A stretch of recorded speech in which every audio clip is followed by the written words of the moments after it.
You're listening to the Rundown Live. Your protection from deception and your forecast into the future.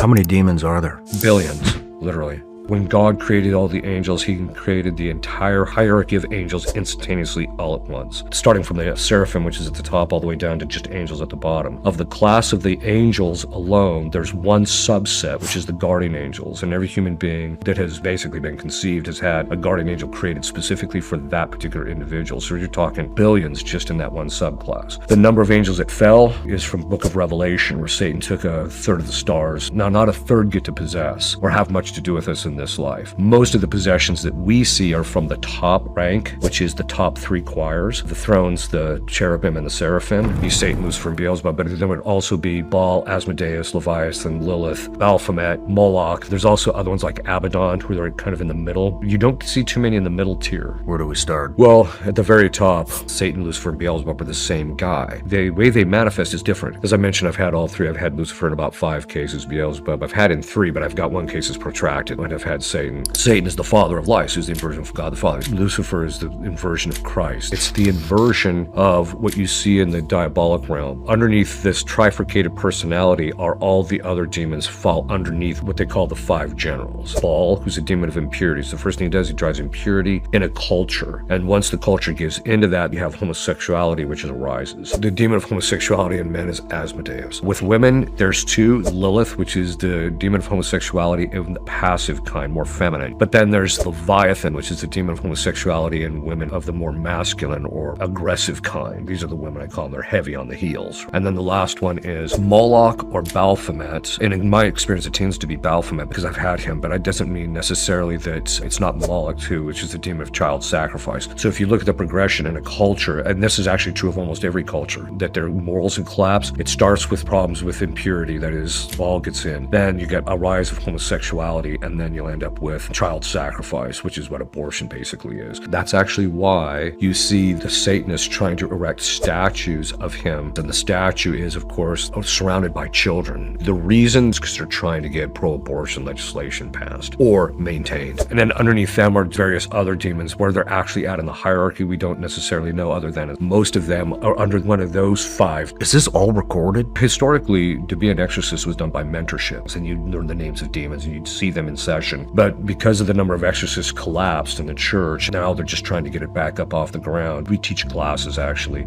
Plato referred to Saturn as Helios, the sun god.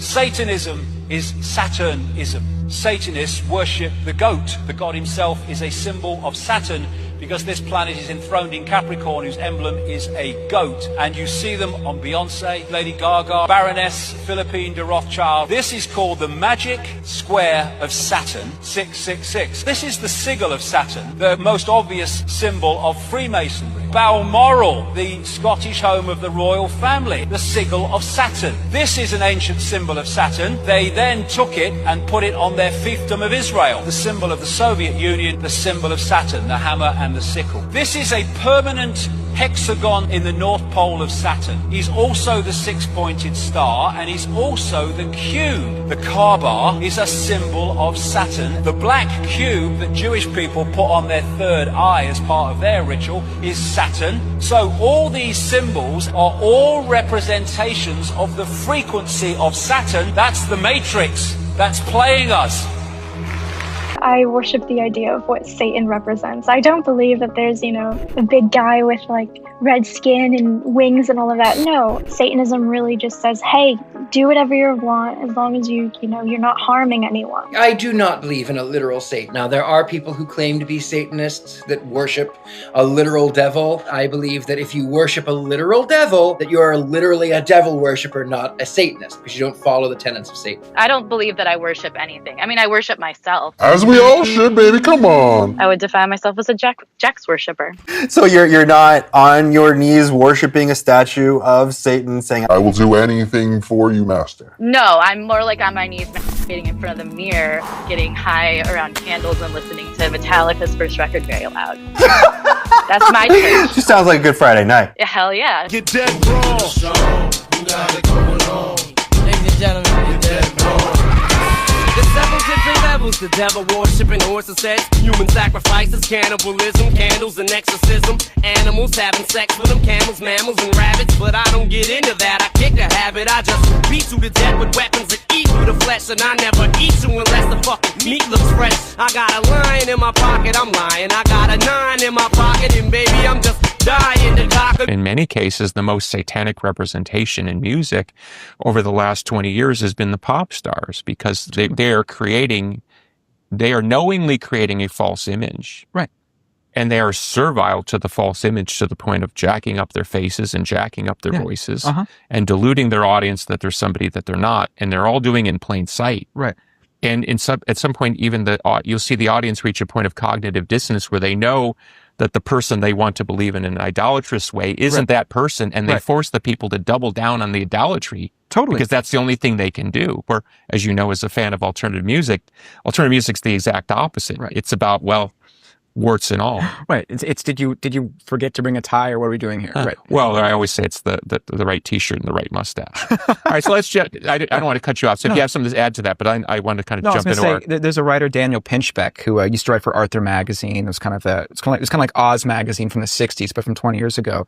And he's kind of a Timothy Leary of Gen X, as Colbert called him. Okay. And he's written and talked about the pop star thing in recent years, where he's just like, he's gone full like vigilante citizen, where he's like, they love these intentional occult Illuminati references.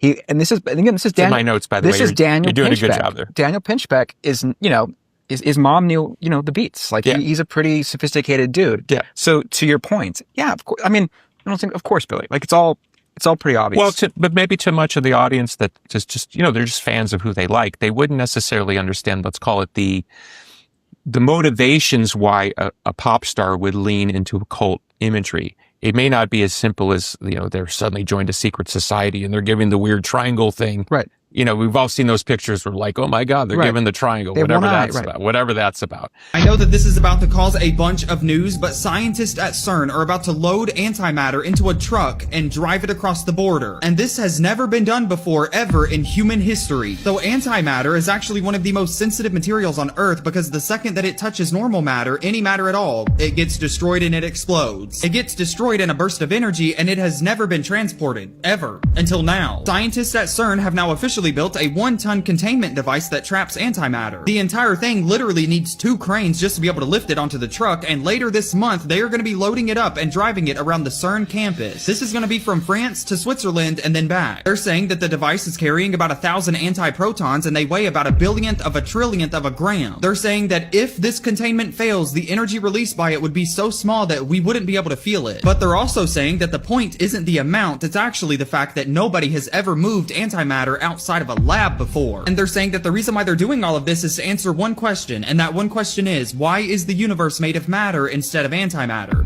But do we really want to know?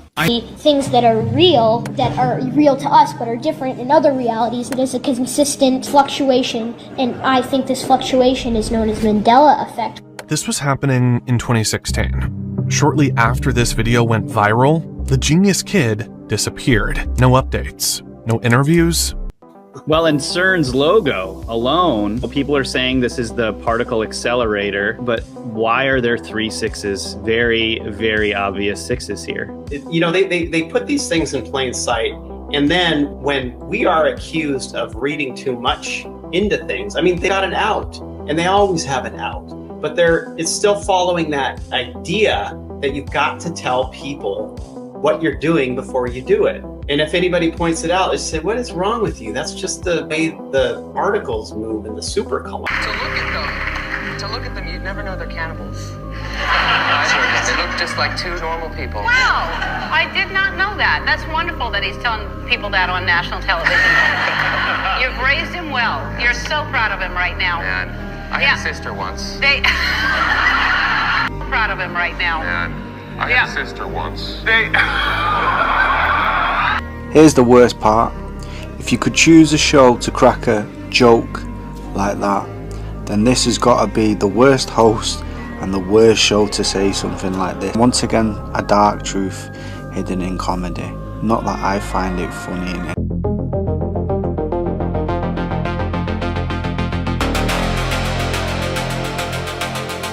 You're listening to the Rundown Live.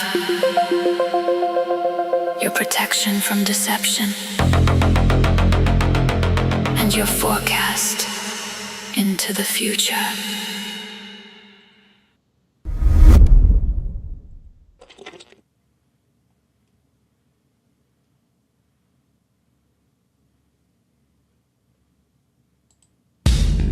Now, you don't know it yet, but you are listening to History in the Making while you are listening to this show.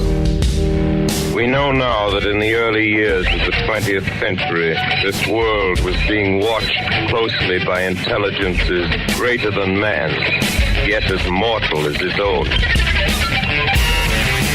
I want you to get up now. I want all of you to get up out of your chairs. I want you to get up right now and go to the window, open it, and stick your head out and yell, I'm as mad as hell, and I'm not going to take this anymore! Censored by the mainstream media, the destroyer of fake news, and your host of the Rundown Live, Kristan T. Harris. You're listening to the Rundown Live, Milwaukee's independent news and talk radio, and I'm your host, journalist, TV and radio correspondent, wizard of the esoteric, deep dive Mongol, you name it, Kristan T. Harris. Thank you for tuning in to today's broadcast. For those who are tuning in after Clyde Lewis, you're not going to want to go anywhere because tonight's program is fire. It's going to be a great program. We're going to be talking about the attempted Trump assassination. We're going to be talking about CERN, Satanic Rituals, and a whole bunch more on today's broadcast. But before we dive into any of that, I want to give a very special thank you to the people over at Ground Zero, Ron Patton, Chris France, Clyde Lewis, and the people that have really helped make this broadcast a success as we are growing. If you haven't noticed, if you haven't followed us on Rumble, if you haven't followed us on other platforms, I would recommend very highly also following us on social media, finding us on Spotify and everywhere else that we can be found. Also, the rundownlive.com. Ground Zero Plus is our syndication and home. If you guys support us, you can support them. Go check out Ground Zero Plus. You can subscribe, and it gives you access to all the great hosts, 24/7 radio. And those hosts include Ryder Lee, they include Ryan Gable, they include Kristan T. Harris, they also include Clyde Lewis, Ground Zero, the legend, the man, the myth himself, amongst other things. Make sure you guys are tuning in daily for the Rundown Live. We're making a very special announcement on today's program. Starting this Friday, May Day, Illuminati Day, we are going to have a fundraiser marathon. The Rundown Live has been around we've been around for a long time. And this marathon is going to be very important because we're going to be bringing on experts on the Bavarian Illuminati, experts on the conspiracy aspect of things. We're bringing in Freemasons from the historic relevance of things. We're going to bring in some of my conspiracy theorist friends. We're going to bring all different viewpoints. We're going to be playing old stuff from William Cooper, the Illuminati CFR vinyls, which I own, of Myron C. Fagan. It's going to be a marathon that will run 8+ hours as we go into a goal of raising $1,776. That's right, May 1st, 1776 is the day that Illuminati and some say communism was born. So you will be able to get that broadcast all the way up to 7 p.m. Central Standard Time, 5 p.m. Pacific Standard Time on Friday. And whether or not some of the other broadcasts out there tend to keep it longer, such as social media, that might be the place, but we will be raising money. So if you've been waiting to donate to the Rundown Live, the donation page will be up tomorrow. You can start donating tomorrow, but our goal is by Friday to raise $1,776 to support this broadcast. And listen, man, this broadcast has been around. I've been around for quite some time, and I very rarely ever ask for any kind of financial goals ever. When I covered the Ghislaine Maxwell Jeffrey Epstein trial, you guys came forward, you stepped up, we raised almost $10,000. All that was used on the trial, including to get the stenographers' written testimonies of the victims, right? We actually got the verbatim, word for word transcripts of what actually happened in the court that day. Nobody else brought you the truth. And I'm telling you, this Friday, May 1st, the day the elite call Illuminati Day, we're flipping the script. Well, the powers that be mark their calendar. The Rundown Live is going live for over 8 straight hours of unfiltered citizen journalism, breaking news, deep dives, and fearless forecasts you won't hear anywhere else. So tune in all day to Ground Zero Plus, and you're not only going to get me all day in this marathon, and you're going to get a lot of guests. We're booking them right now. And why the Rundown Live matters, and why my voice is a voice you can still trust. Because for over a decade, I've been at the front lines of national syndicated investigative journalism, talk radio, and I'm also I have developed a platform that has given many citizen journalists a voice. You guys enjoy this broadcast. My videos were used in the Kenosha riots to help find the truth, and Kyle Rittenhouse was exonerated. My video was used as the final dagger by the defense for Kyle Rittenhouse. The Ghislaine Maxwell trial is just one of many different things that we can talk about. The Kyle Rittenhouse trial is just a number of things we can talk about. Obviously, Barry Cooper has dubbed me the king of underground journalism. The New York Times called me Alex Jones's little cousin. Live or die by the Rundown Live. You guys are what make this broadcast possible. So I just wanted to bring that all together for you guys to let you know this Friday, plan on tuning in, plan on supporting the Rundown Live, and all those links will be live at the end of this broadcast. I want to shout out to some people in the chat. I got M, what's going on from Michigan? Hello, M. Drop your comments in the chat. What do you guys think CERN is? What is CERN? And I know we've talked about it on this broadcast over the last 10, 15 years, but what is CERN to you guys? Jason Wango, what is CERN? To all the people in the chat that are talking, Patrick, Emma, Jeff, Chris. We're going to get into the whole idea of if Trump's assassination plot was staged and why I think what I do. By the way, wasn't Alex Jones sued for asking if Sandy Hook was staged? Because, it wasn't him who influenced the people who harassed the families. It was some Reddit post. I'm just asking, be careful out there, people. You never know what they might sue for. But when I dove into CERN, there was a lot of questions. The symbolism. Have you guys seen the logo of CERN? It's 666, the number of man, the biblical prophecy, all those crazy things. Is it a portal to another dimension? I wanted to give you guys the conspiracy theorist extremist viewpoint. By doing that, I'm going to bring on a video put on by Billy Carson. Billy Carson is an interesting individual. There's a lot of people that dislike Billy Carson. There's a lot of people that like him. I'm just bringing it for the information of what the conspiracy viewpoint is in the far crevices of the caves of people's minds, right?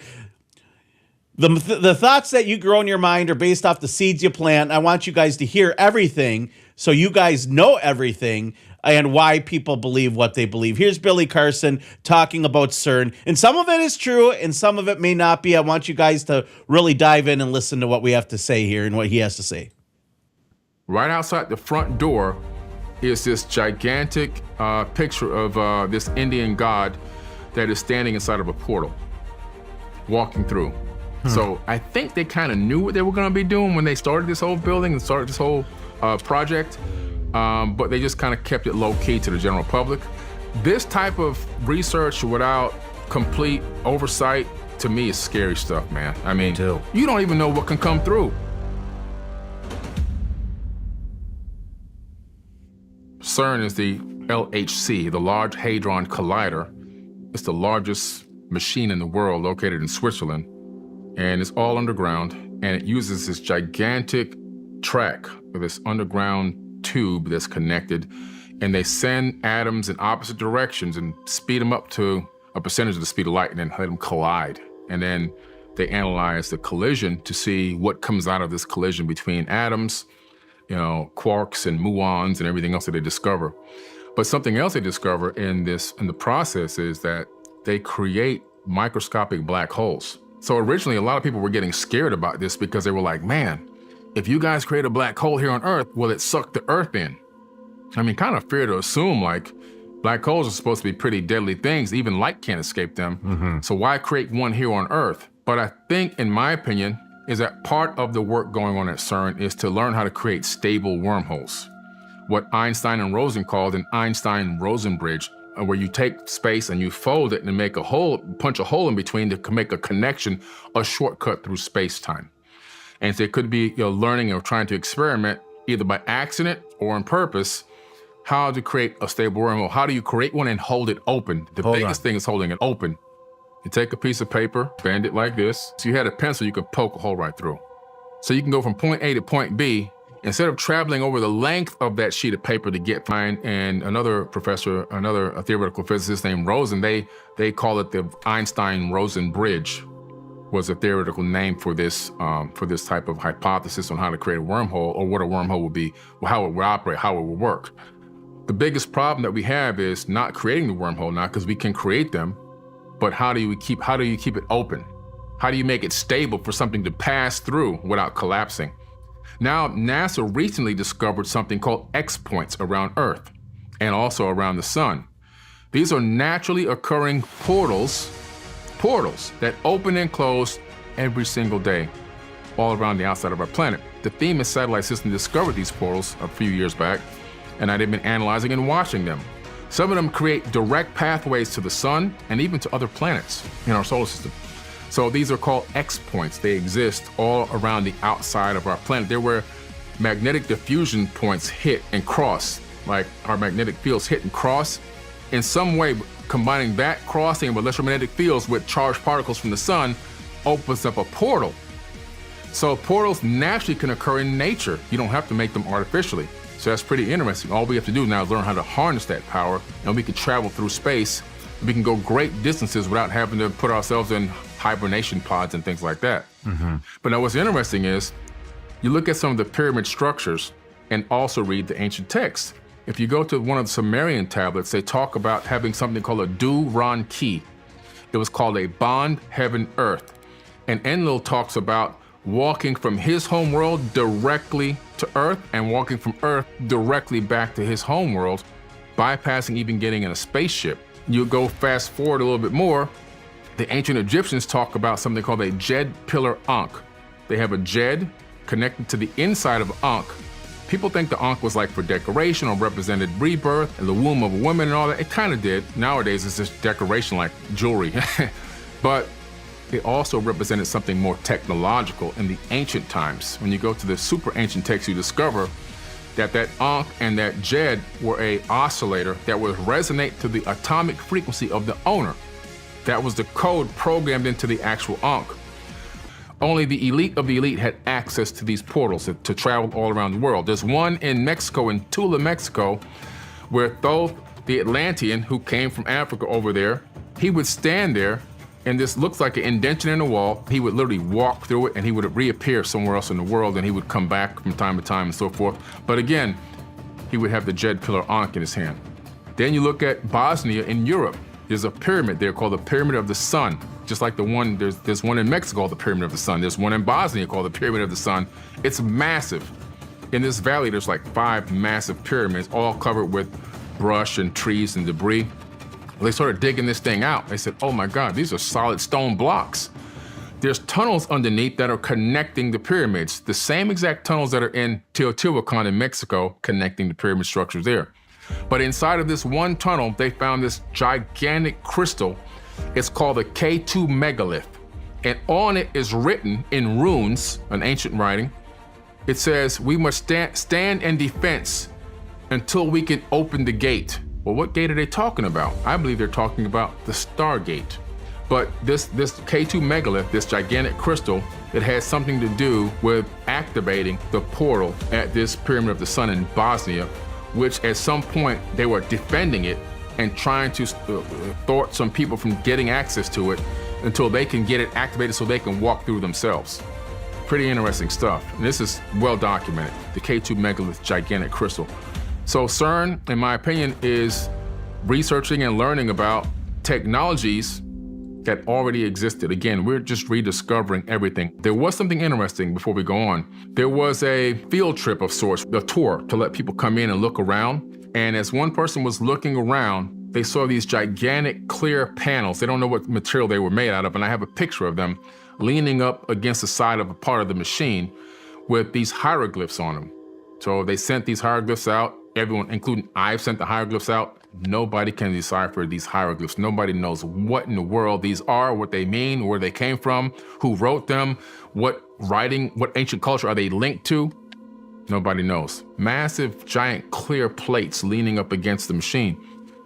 At the front door, gigantic portal, a representation of a portal with one of these ancient Indian gods walking through it. They are just, in my opinion, learning about these creation of portals, learning how to create stable wormholes, just all experimenting, just trying to figure out what type of energy can we inject into one of these holes that will stabilize it, maybe even expand it, and where do they lead? Where do they go? Like when we go through them, where will we end up? Maybe they're sending small probes through or things through to take a look. Maybe they're sending nano probes into them. This type of research without complete oversight, to me, is scary stuff, man. I mean, you don't even know what can come through, like life in other worlds and also life in even other dimensions. Dimension is the realm that exists at a different frequency. Right now, we're in the third dimension. We only can control the first and the second, all right? The first dimension is a line. The second dimension is connected lines. And because we're in the third dimension, we're like the God over the second and the first. We can control and manipulate those dimensions from the outside. If people were living in those dimensions, like one-dimensional people or two-dimensional people, they would be at complete awe of what our capabilities were, because they first of all, they wouldn't be able to see us as a third-dimensional being. All they would see is the manipulation of their environment, and they would wonder what's going on. All right, so that's the kind of power we would have. Everything that exists in the third dimension that we took part in creating, it started all on the multi-dimensional platform. So this chair that we're sitting in right now, a person thought about this chair first before it manifested as solid matter, but they thought about it on the multi-dimensional platform, higher dimensional thinking, the original platform before all these other platforms came out. And in that realm, it existed and was constructed in a higher dimension. Then what happens is the person who was thinking about creating this chair collapsed it from multi-dimensions into two dimensions. How? By drawing it on a piece of paper. Then it went from there probably into a computer. And from there it gets sent, now the data from it gets sent to an engineer who now crafts it into a three-dimensional object that we can maneuver in XYZ axis in space-time. So this chair that I'm sitting in and you're sitting in started off, it was created in multi-dimensions and then collapsed into a three-dimensional structure that we're sitting on right now. Now, extrapolate, fourth dimension.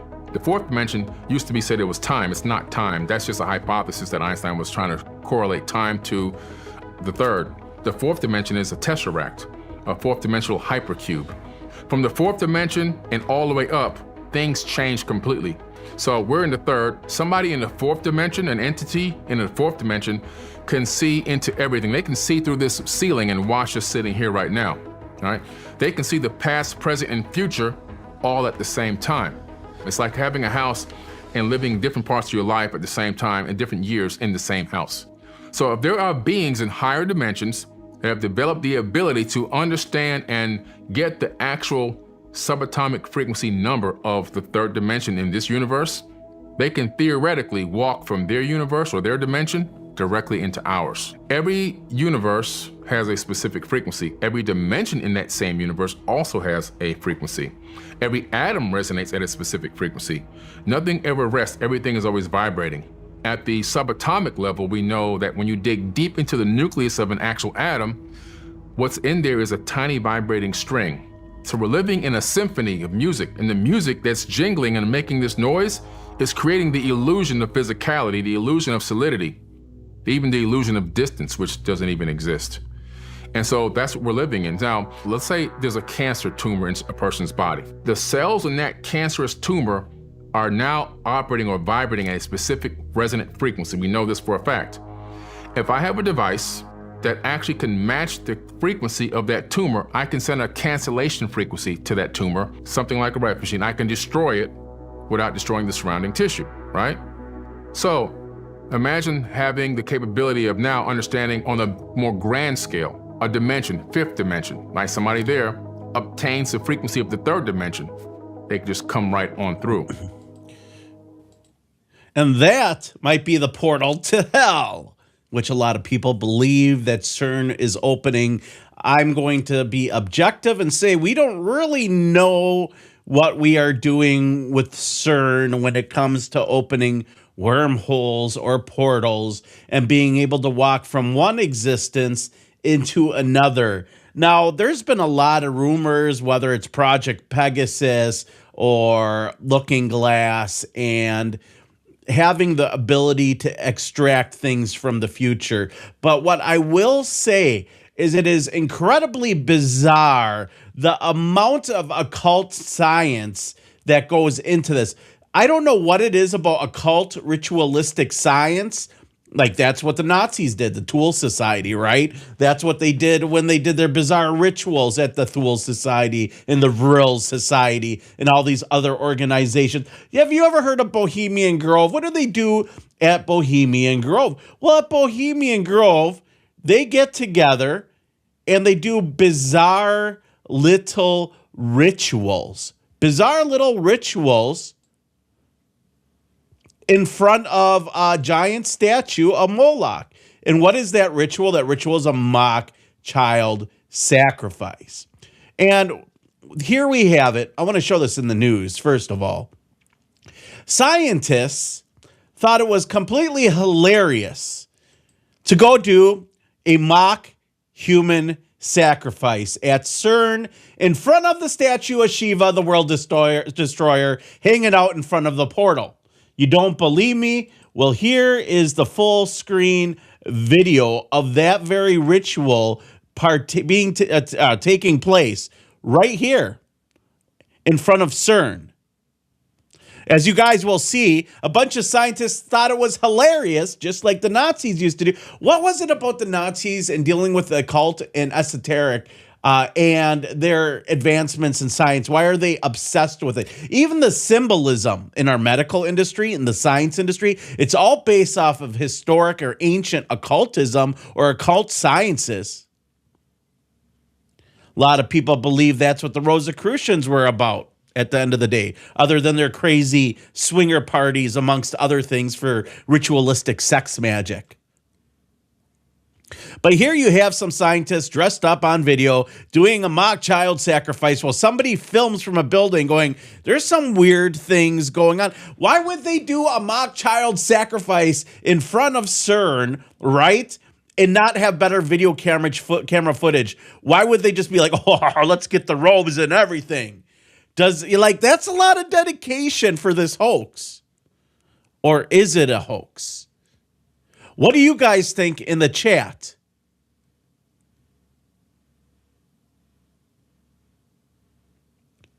Do you think that CERN mock child sacrifice is right up there with Minerva, Bohemian Grove mock child sacrifice? Or do you think this is just the elite mocking us to our face? Which it very well could be. These rituals of mock child sacrifice in front of CERN, somebody taking a video, they call it a hoax, but is it really a hoax at the end of the day? Does the magic work? Well, we got to ask who's in charge of the world that we live in. And what are they involved in? Well, all bizarre rituals, bizarre things, talking about cannibalism, human sacrifice, animal sacrifice.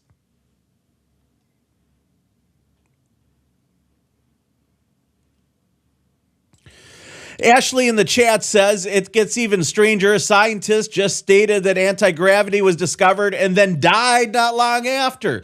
There's a slew of scientists. We talked about that on a couple episodes ago. Go find it on Ground Zero Plus or therundownlive.com, where there are not just 11 scientists that mysteriously have disappeared. There's like over the last 30 years, there's probably over 140 or 150 scientists that have mysteriously disappeared, both in the medical industry, in the scientific industry, in futurism. Like just crazy amount of individuals. A lot of them dealing with autism and cancer research, amongst other things. That's not to mention the recent ritual, the ritual of the hoax. The hoax of, let's call it, staged shootings, staged mass shootings. And it's incredible to me that the world and social media has now adopted the fact that false flag attacks, false flag government programs exist. Because right now, what is everyone talking about? Everyone is talking about how this assassination attempt on Donald Trump was staged. First of all, if everyone in the media is saying that Donald Trump's assassination plot was staged, could it have been staged? And I'm going to give you both viewpoints. The very reason that I believe that Donald Trump would stage a mass shooting is to bring away attention from his unpopular decisions to go to war in Iran, his abundance of naming in the Epstein files. Because if you get somebody who's a crazy assassin that goes in and tries to take out the president, and let's say he says the reason is the Epstein files, well, then you won't be able to ask questions about the Epstein files anymore, because it's dangerous that you ask questions about what happened on Epstein Island, not the fact that they were diddling a bunch of children. That wasn't dangerous. That must be completely okay. But this guy that's coming into the White House might have used the idea that Epstein files have radicalized this guy to go take a pot shot at the president, which we knew would be just a matter of time before it happened. Sometimes I fear that my brain is too smart and I give the government ideas, but they're the masterminds behind this.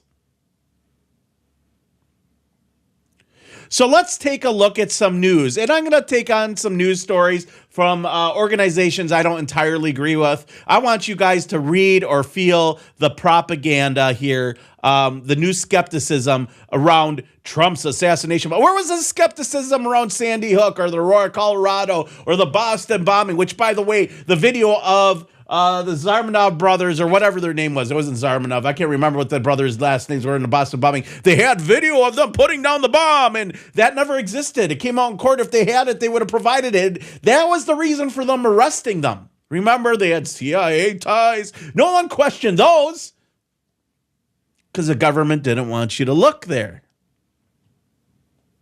Now they want you to look, oh, this could be a stage event. Well, why? Because they want to amplify maybe the story that them and all their buddies in the media that were hanging out at Epstein Island, you know, Ellen DeGeneres, oh, it's such a good time. People just don't know, are in these files. There's one thing in there that makes sense. Okay, go ahead. So I don't know what happened with the gentleman who was shot and killed, and now we're getting into deeper waters, etc. And again, we're not saying we know, okay? So to me, the legitimate question in there is, why was no one punished at the Secret Service for an enormous breach of security? That there was a guy on a roof with a perfect shot at Trump in the crowd, and that's the one building they didn't look at, and that's the one building that had no video cameras. Yeah. And not only was the people in charge of security that day not fired, the lead guy there was promoted to the head of the Secret Service. Insane. No, that's evidence number 2. Okay, so I'm actually gonna skip ahead. I want to go to some of these videos. Let's start with F2 because there are others who have weighed in on this. Now, Tim Dillon, of course, is a comedian. but he does a lot of honest commentary in his comedy. With that in mind, let's take a look. Maybe the assassination was like not something that we don't know the full story. So maybe it was staged. Maybe it was faked. Maybe it was some kind of message to him, although I don't understand that because it almost, I mean, I don't get it. I don't get how close you would come. The top of the ear.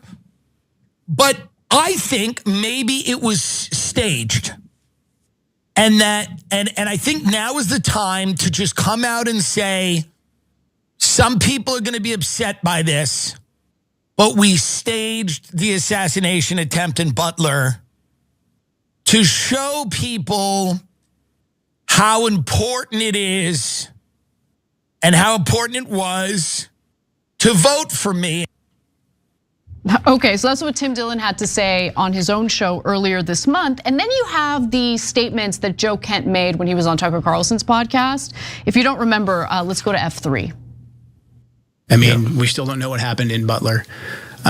We don't know what happened with Charlie Kirk. And by no means am I saying like, the Israelis did this or any of that, but I'm saying there's a lot of unanswered questions there. And there is enough data to at least say that there's a good chance that President Trump feels like he is under threat. We're not allowed to ask, basically, was there any linkage between what took place with Asif Merchant, who was recruited by the Iranians to come to America to recruit proxies to kill President Trump. The FBI put a confidential human source at him. All this is public now. This is all out there in the open. And he's arrested, and then 2 days later, a sniper takes a shot at President Trump. And I'm gonna go to one more video, Cenk, just so we do our due diligence here. I wanna go to F6 because Tucker's special on this issue needs to be looked at because we were lied to about how Thomas Crooks had no online trail. He didn't post anywhere, he wasn't active on any social media. Nothing could be further from the truth. So if you watch it, he's gonna show you the receipts, but I wanna give you a little taste, F6. In late September, we received a tip from a source. He told us he'd gained access to some of Thomas Crooks's accounts. He'd found these accounts by utilizing tools commonly used by private investigators. The key lead was Thomas Crooks's phone number. That was published in documents obtained by America First Legal. That phone number led our source to Thomas Crooks's primary email account, tmcrooks7@gmail.com. That in turn, he linked with more than a dozen other accounts. It turns out that Thomas Crooks was hardly an online ghost. He was active, and yet federal investigators lied and told us there was no trace of him online. Some of Crooks's accounts, like his Snapchat, appear to have been fully deactivated and completely taken out of use. Some of them may have been unused or cleared by federal officials during the investigation. We don't know because the FBI wouldn't tell us. There is ample evidence to support the authenticity of these posts. Our source figured it out. So did we. But when we reached out directly to the FBI to ask why the Bureau hadn't shared any details from the account with the public, the FBI responded by questioning whether we could verify the authenticity of the account. We were confused by this, considering the authenticity is self-evident. And of course, the FBI would have known that since the day of the shooting. So let's go back to the plan to infiltrate our government with MK Ultra victims. The idea that we can program assassins at the end of the day. And then the government wants to hide the aspects of the programs that they might have been involved with, their whole fingerprint online, gone. Me and Mike used to say the internet lives forever. We learned it was a lie because they definitely censored the hell out of the Rundown Live. But the idea that our government and Donald Trump could have staged that shooting,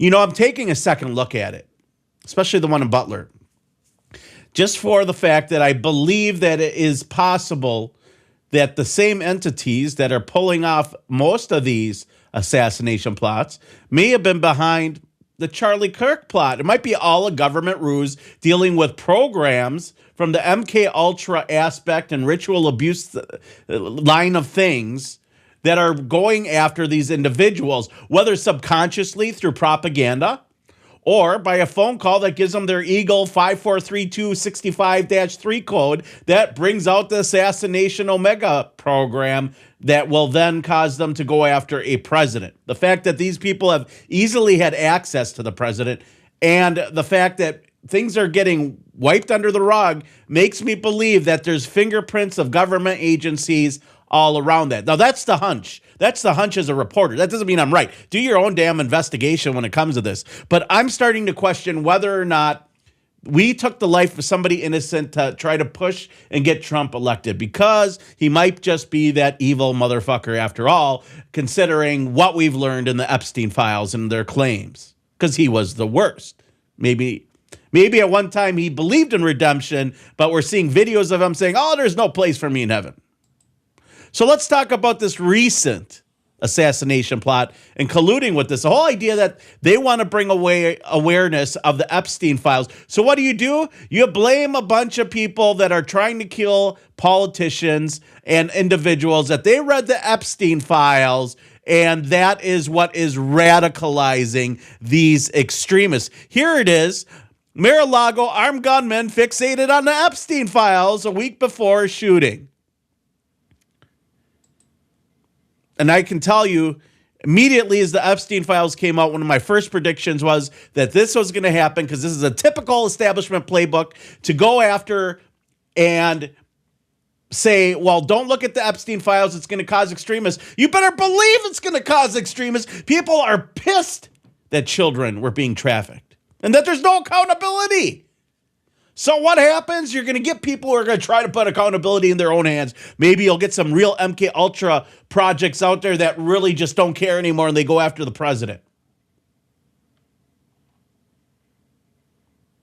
It's that obvious that this is something that they want to bring awareness to. How could there be no accountability for any of these people that trafficked individuals, or Ghislaine Maxwell trafficked individuals and children and victims that are coming out? Thomas Massey, Ro Khanna, doing a great job, by the way. Who are the people that they hate? Thomas Massey, Ro Khanna, because they're exposing the corruption of the establishment, of the agencies who have gained control, whether it's Israel or Mossad or whatever. We don't really know at the end of the day. It could be the original Bush dynasty. It could be the Kissinger dynasty. It could be all the Rockefeller dynasty. It could be all these individuals. We're going to get into that on Friday when we do our When we do our fundraiser, the whole Illuminati, MK Ultra aspect of things on Friday. So if you guys aren't going to tune into the marathon for 8 hours, find a time to tune in to donate $17.76.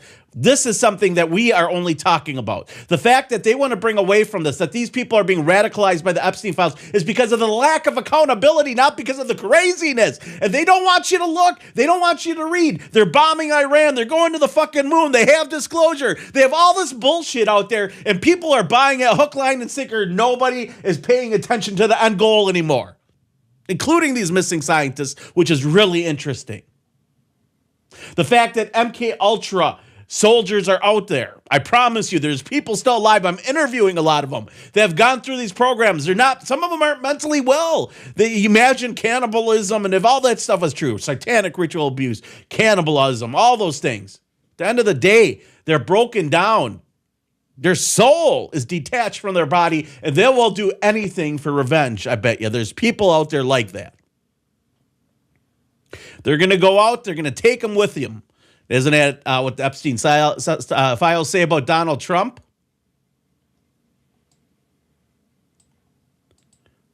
To our next reel. And maybe Butler, Pennsylvania was a ritual in order to seal the deal, right? Because if you actually look at the specifics of the assassination, where Trump's ear was bleeding and he didn't have a shoe, that actually fits into a biblical description of like a prophet or a Messiah, and it's in the Bible. I believe it's in Leviticus. The more I look at things, the more I'm convinced that Donald Trump's assassination attempts were faked, and they were inside jobs, especially Butler, Pennsylvania, and the key a piece of evidence is that Donald Trump is not interested in who actually tried to do that, the conspiracy behind it. It's just a lone nut who was able to somehow get through all. Why aren't they watching the roofs? Nobody's watching the roof of Butler, Pennsylvania, even though the crowd saw him. Same thing with Charlie Kirk. There's a roof. There's a guy on the roof for at least a couple of minutes with a rifle, and nobody in the security saw him. It's impossible, right? So this. Do you? I know. So I am convinced that Donald Trump was in on that Butler, Pennsylvania thing. And what do you think about it?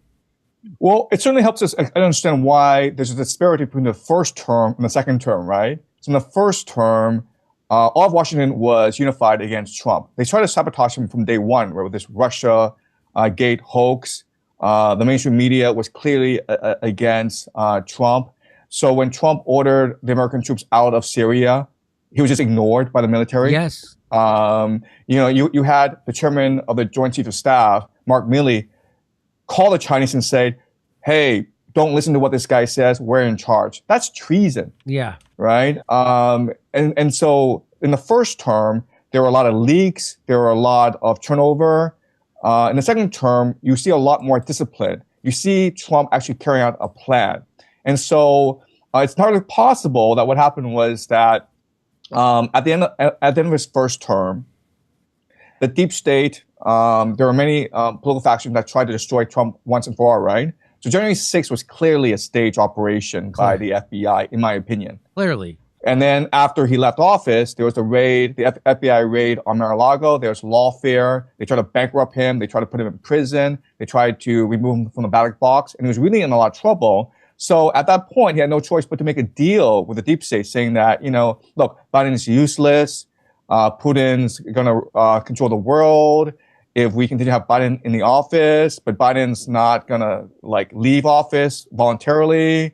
So let's make a deal. We'll allow you to go back into office, but you have to promote our agenda, which is the American Empire agenda.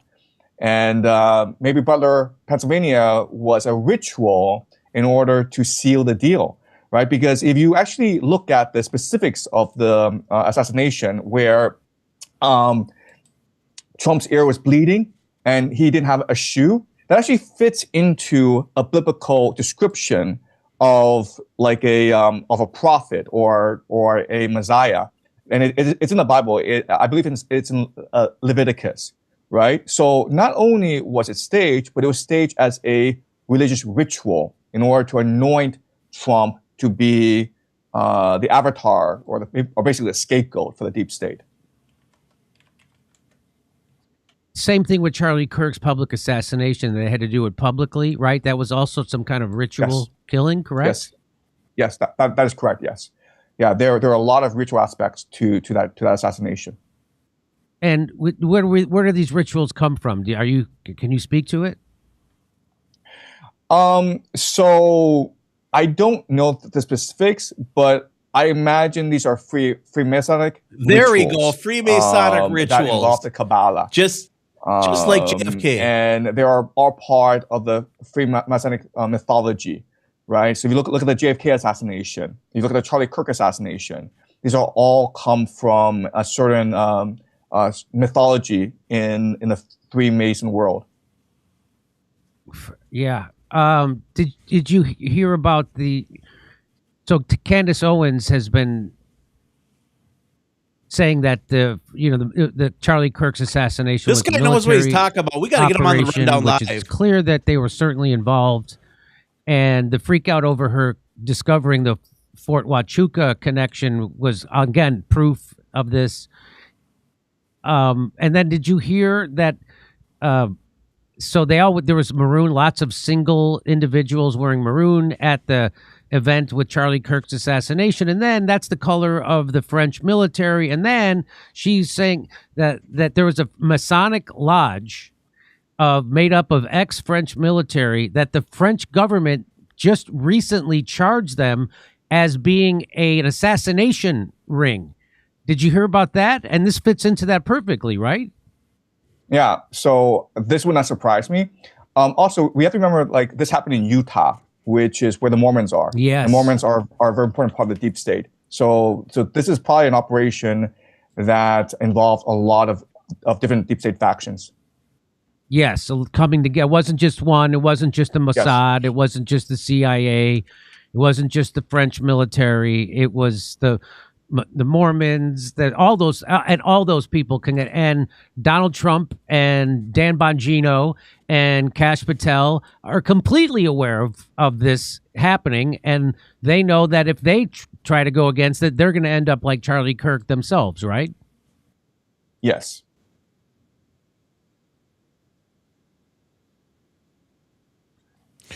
That being said, as you guys heard, is a lot of the interesting information. Like, listen, I'm an independent. I'm not a Republican or a Democrat. I allow for free speech on all my platforms. That includes Ground Zero Plus. So if you are having problems commenting on any of those platforms, it's probably a glitch in social media. I got Mo Fig in the chat, says Ground Zero, Clyde loses, starting to act like the left, turning off options for comments off. Like, listen, I want you to know that the truth isn't just it's not specifically just for the right-leaning minds.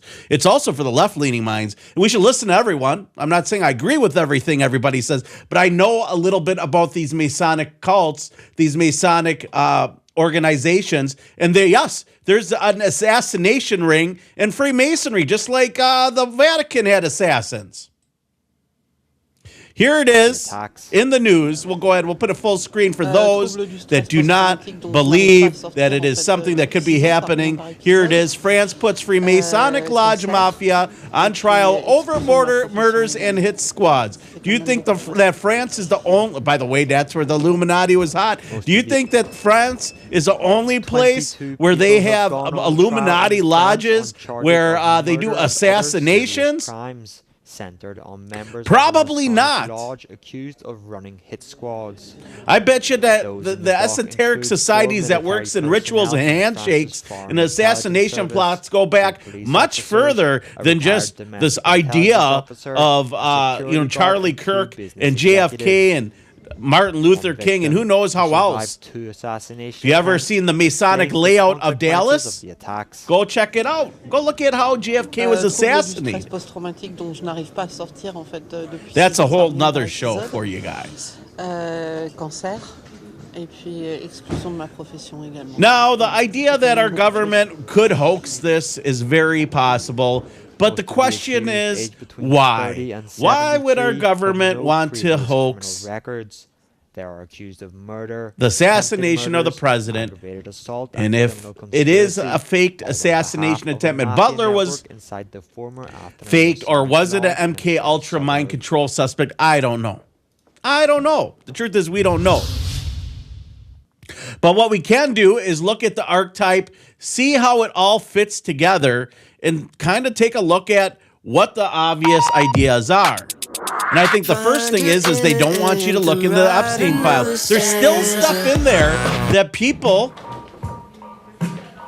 are finding. Why have you stopped? There's millions of documents. Keep searching, keep diving, put it through the AI ringer, do all of that. 22 people, including intelligence and police officers, are on trial in France over alleged Masonic Lodge assassin squad.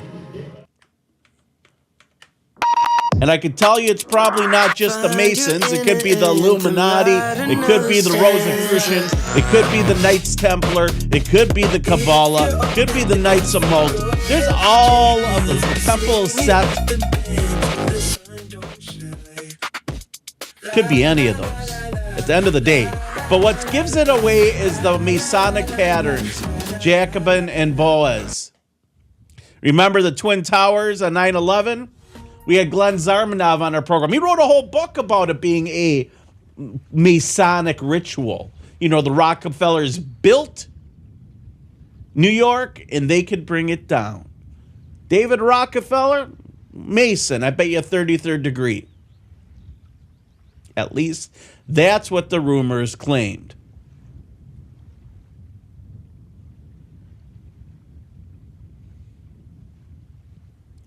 So, that being said, guys, CERN rituals, government staged events, to bring awareness off of Epstein victims. That's really what you're seeing.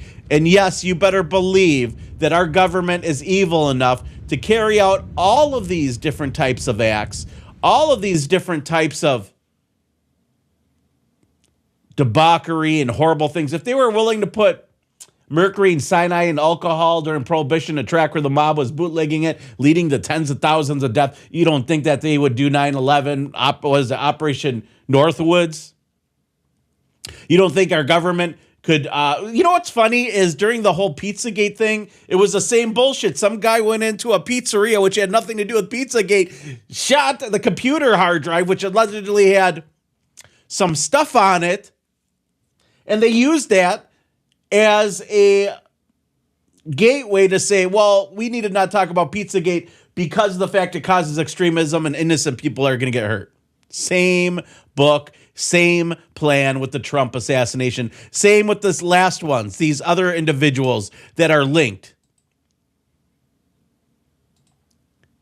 Same to the Mar-a-Lago shooter that happened a few weeks ago, a month and a half or 2 months ago. Fixated on the Epstein files. They said, don't talk about the Epstein files because people want accountability.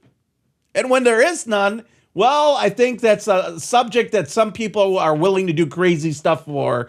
And you know what? Some people want to go out infamously. I don't wish harm on anyone. I just want appropriate accountability for the sick mother truckers that are involved in this kind of debauchery and these evil things, including the MK Ultra satanic ritual abuse, the ritual abuse that goes into it, the whole Epstein farm, the whole Zorro Ranch, which FBI never really raided until, years after Epstein was gone.